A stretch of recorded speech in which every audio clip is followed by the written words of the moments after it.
fiel engranaje del amor y la modificación de la muerte, fiel Aleph desde todos los puntos, fiel en el Aleph la tierra, y en la tierra otra vez el Aleph, y en el Aleph la tierra, vi mi cara y mis vísceras, vi tu cara y sentí vértigo y lloré, porque mis ojos habían visto ese objeto secreto y conjetural, cuyo nombre usurpan los hombres, pero que ningún hombre ha mirado, el inconcebible universo.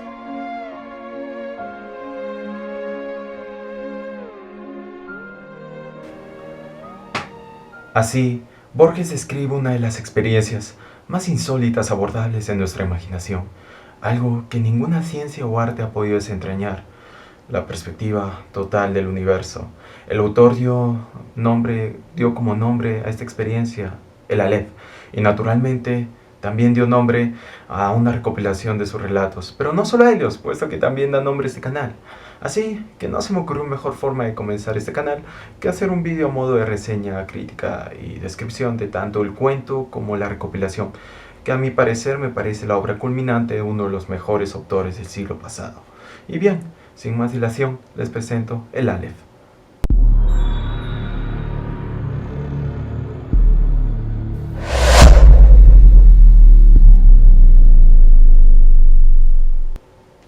Advertencia.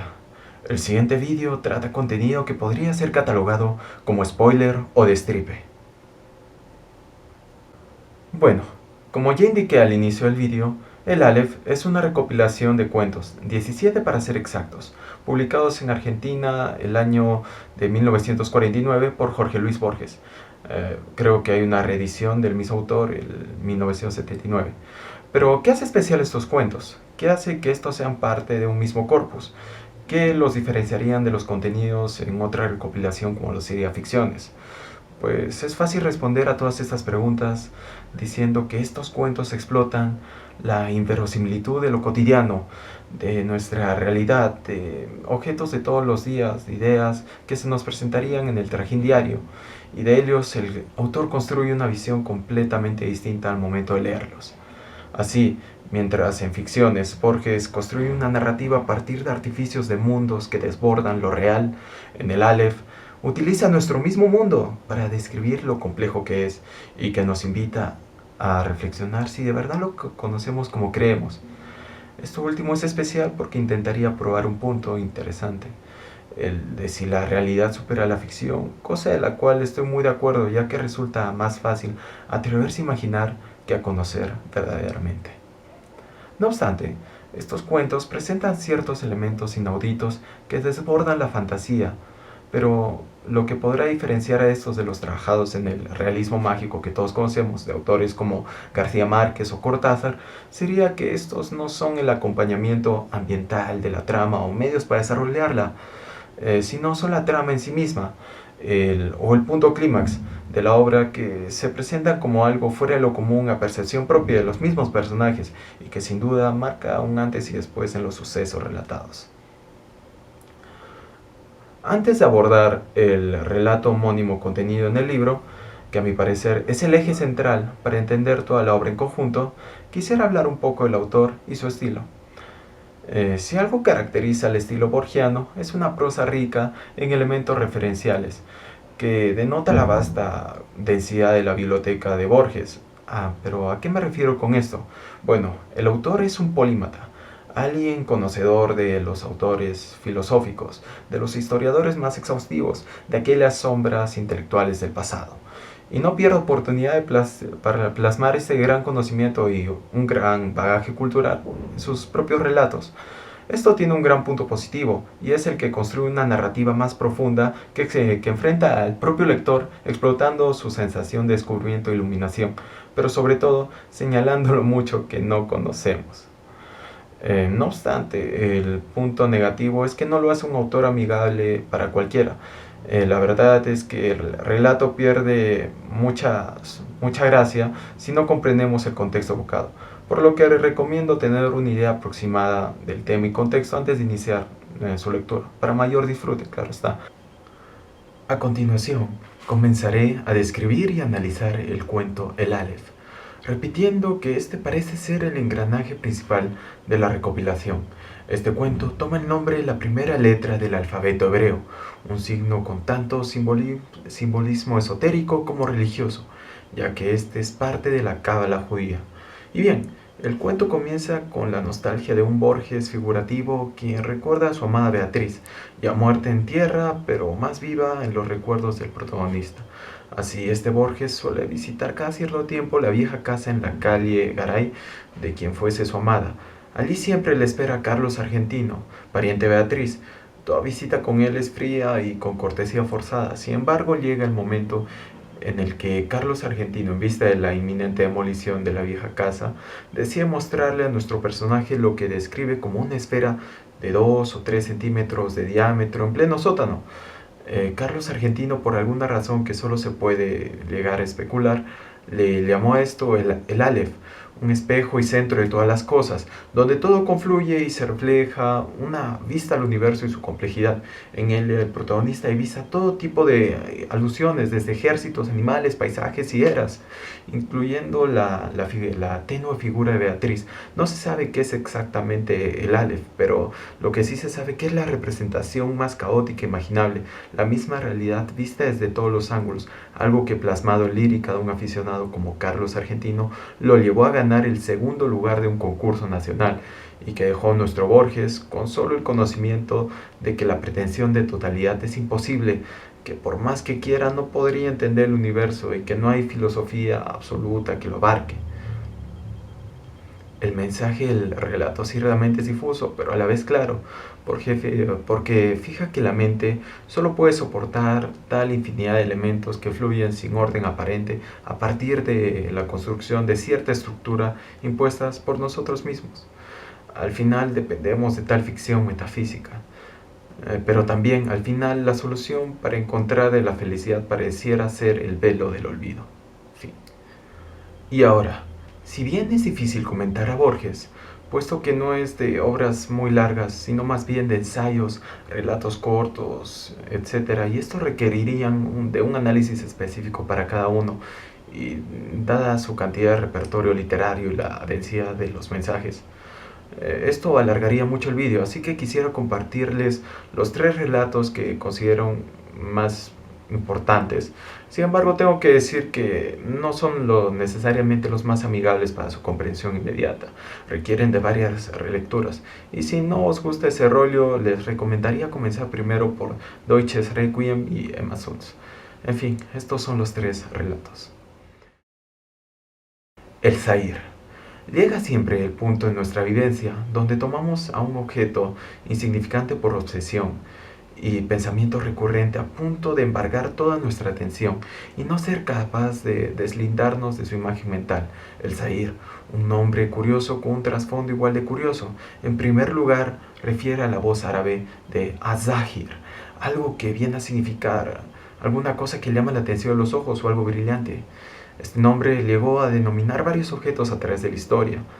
El mismo Borges señalaba algunos de estos objetos.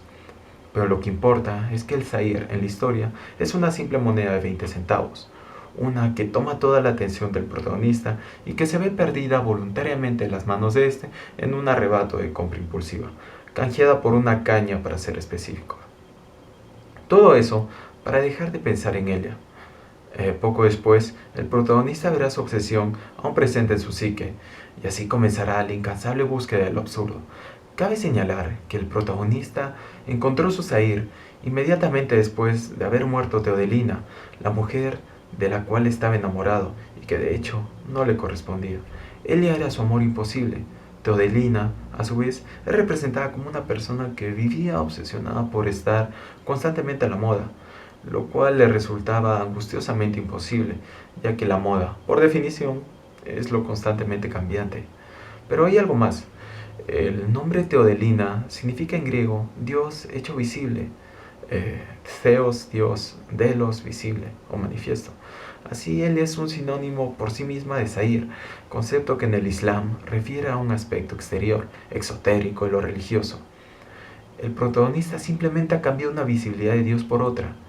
Y es que en el fondo toda pasión refiere a objetos cambiantes, todos ellos en definitiva, igualmente ilusorios. Arthur Schopenhauer, el filósofo que más influenció a Borges, señalaba en su tratado Die Welt als Wille und Vorstellung que el deseo es, en última instancia, la voluntad de encontrarle un sentido a la existencia, cuando la existencia en realidad no tiene ningún sentido. El mismo mundo no es sino deseo constantemente insaciable, constantemente cambiante y a la vez constantemente insatisfecho. La frase final del cuento reza: quizás detrás de la moneda esté Dios. El protagonista presiente que la sabiduría consiste precisamente en la conciencia de que el deseo es un mero impulso ciego e inútil, de Averroes. Sin salir del contexto oriental del anterior relato, está el singular predicamento de uno de los grandes pensadores que tuvo Al-Ándalus, aquella España musulmana. Ese era Averroes, quien se proponía completar su obra más reconocida, La refutación de la refutación, una obra que pretendía, como el nombre indica, refutar al considerado más grande exégeta y teólogo del Islam, al mismo Al-Ghazali, quien escribiese La refutación a los filósofos, un tratado sin precedente que planteaba que el aristotelismo no era compatible con el Islam, usando los medios propios de la filosofía. Ya pueden imaginar que Averroes necesitaba de un conocimiento muy profundo de las obras clásicas que le diese cabida a conciliar la teología y la filosofía, por lo que se hallaba traduciendo e interpretando diversas obras. Y palabras como tragedia y comedia no son comprendidas por él, pues son conceptos que la literatura árabe, de los que la literatura árabe carece. Acto seguido se entabla una cena junto a otros pensadores andalusíes, donde se confrontan diversas formas de ver el mundo a través de la metáfora. Al finalizar la cena, Averroes, al volver a su biblioteca, siente que algo reveló el sentido de las palabras oscuras y cree resolver su dilema filológico. Define a tragedia como los panegíricos, alabanzas, y comedia como sátiras y anatemas, maldiciones atribuidas a Dios, concluyendo que muchas tragedias y comedias existen en el Corán. Y yo les pregunto, ¿eso es realmente comedia o tragedia? Creo que no. Eso al final constituye una gran derrota para Averroes. Y finalmente hay una reflexión del narrador acerca de su propia relación con Averroes y con el cuento mismo. Afirma que no puede saber la forma de la cara del filósofo árabe porque ningún historiador la describió. Considera que en el momento en que el narrador dejó de pensar en él, este último desapareció junto a su alrededor, que tan detalladamente está descrito en el cuento. Cree el narrador haber logrado relatar el proceso de una derrota, ya que reflexionó sobre un hombre que se propone un fin que no está vedado a los otros, pero sí a él. Un hombre encerrado en su cultura nunca pudo saber el significado de las voces tragedia y comedia. A su vez, el narrador dice sentir que la obra se burlaba de él, que Averroes, queriendo imaginar lo que era un drama sin saber lo que era un teatro, no era más absurdo que él mismo queriendo imaginar a Averroes utilizando traducciones historiadores.